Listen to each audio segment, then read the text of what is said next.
Bismillahirrahmanirrahim. Assalamualaikum warahmatullahi wabarakatuh. Apa khabar sidang penonton yang berada di luar sana? Masih lagi bersemangat untuk kita berada di dalam bulan Ramadan pada tahun ini? Diam tak diam, sedar tak sedar, rupa-rupanya dah nak habislah Ramadan kali ini. Ya, moga-moga akhir-akhir Ramadan ini dah semakin kita fokus untuk beramal ibadat.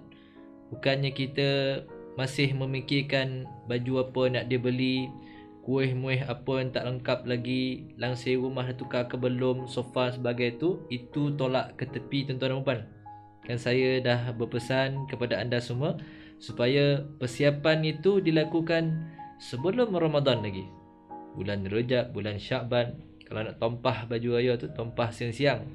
Taklah hujung-hujung Ramadan ni kita kelang kabut. Ibadat kita pun entah ke mana. Puasa kita pun tak tentu arah jadinya tuan-tuan dan puan. Sebab Nabi sallallahu alaihi wasallam kalau nak tahulah 10 yang terakhir itu Nabi dan para sahabat radhiyallahu taala anhum mereka akan iktikaf di rumah Allah. Iktikaf di mana? Di masjid. Bukannya di pasar raya, shopping dan sebagainya. Itu yang kita payah untuk ikut. Kalau kita tidak ada ilmu bagaimana cara berpuasa, bagaimana cara beramal ibadat gaya Rasulullah sallallahu alaihi wasallam.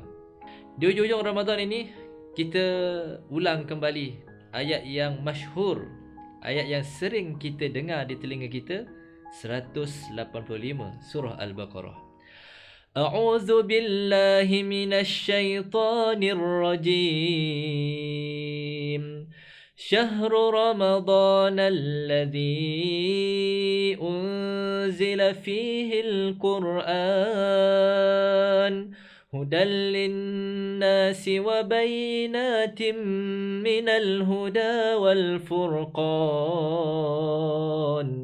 فمن شهد منكم الشهر فليصمه ومن كان مريضا أو على سفر فعدة من أيام أخر يريد الله بكم اليسر ولا يريد بكم العسر ولتكملوا العدة ولتكبروا الله على ما هداكم ولعلكم تشكرون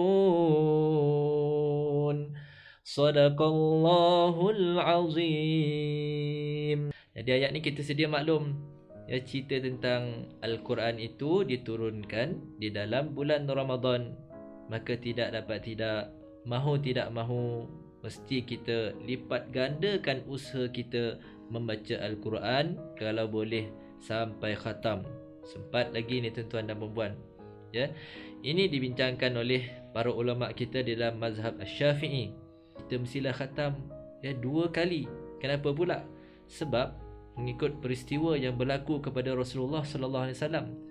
Kan tahun terakhir sebelum kewafatan baginda Nabi sallallahu alaihi wasallam, ya, dalam tahun tersebut sebelum Nabi wafat, ya, Nabi sallallahu alaihi wasallam telah membaca Al-Quran, menyemak bacaan Al-Quran, membentangkan bacaan Al-Quran yang ada dalam dada baginda ini di hadapan ketua para malaikat, itu Jibril alaihi salam. Dalam tahun tersebut sebanyak 2 kali baginda sallallahu khatam. Jadi itulah penanda aras buat kita di dalam bulan Ramadan ni, mesti sekurang-kurangnya kita nak khatam sebanyak 2 kali. Peristiwa penurunan Al-Quran.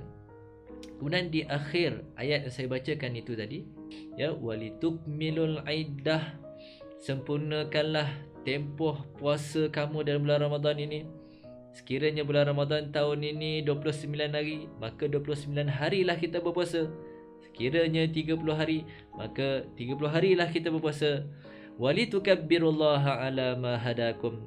Bila dah habis puasa bulan Ramadan, sidang penonton sekalian, saudara-saudara yang saya kasihi, maka apa lagi yang nak kita buat? Ya, membesarkan Allah Subhanahu wa taala dengan bertakbir. Allahu akbar, Allahu akbar, Allahu akbar. La ilaha illallah wallahu akbar. Allahu akbar walillahil hamd. Itu takbir, membesarkan Allah, memuji Allah Subhanahu wa taala dengan sebanyak-banyaknya. Jadi bila dah masuk sahaja waktu maghrib, maka bermulalah takbir itu sampai esok pagi sebelum kita menunaikan solat sunat Aidul Fitri.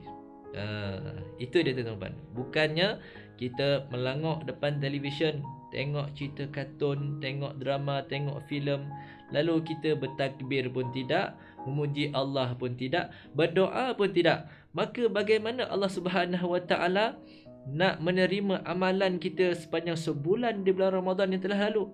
Di mana para ulama menyebut bahawa antara tanda-tanda amalan kita itu diterima oleh Allah Taala ialah selepas kita membuat satu kebaikan, kita lakukan kebaikan yang lain pula.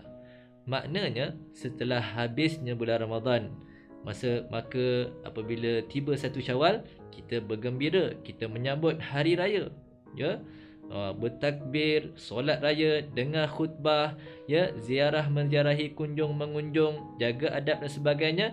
Selepas daripada itu ada hadis, ya, daripada, ya, Abu Ayyub Al-Ansari radhiyallahu taala anhu. Nabi sallallahu alaihi wasallam bersabda, "Man shoma Ramadan thumma atba'ahu sittan min Syawal kana kasiyami ad-dahri." Barang siapa yang berpuasa di bulan Ramadan, kemudian diikuti dengan puasa sebanyak 6 hari di bulan Syawal, maka seolah-olah dia berpuasa sepanjang tahun. Ya? Lepas habis kita puasa di bulan Ramadan, kita ikuti dengan 6 hari di bulan Syawal, seolah-olah, ya, kita berpuasa sepanjang tahun. Dalam mazhab Syafi'i sendiri, menyebut, ya, ulama kita menyebut bahawa puasa itu sebaik-baiknya berturut-turut. Katalah kita mula berpuasa hari yang kedua dalam bulan Syawal, 2, 3, 4, 5, 6, 7. Kalau kita tak mampu, ya, sekiranya kita tak boleh berturut-turut, kita buat selang-seli pun tidak mengapa. Yang lebih teruk kalau dia tu tak sempat nak habis puasa 6 hari saja di bulan Syawal, sampai dia terlupa untuk melakukan amal kebaikan dan seterusnya.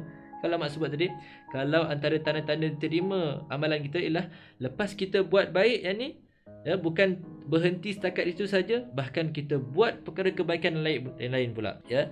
Ini semua yang melibatkan hati.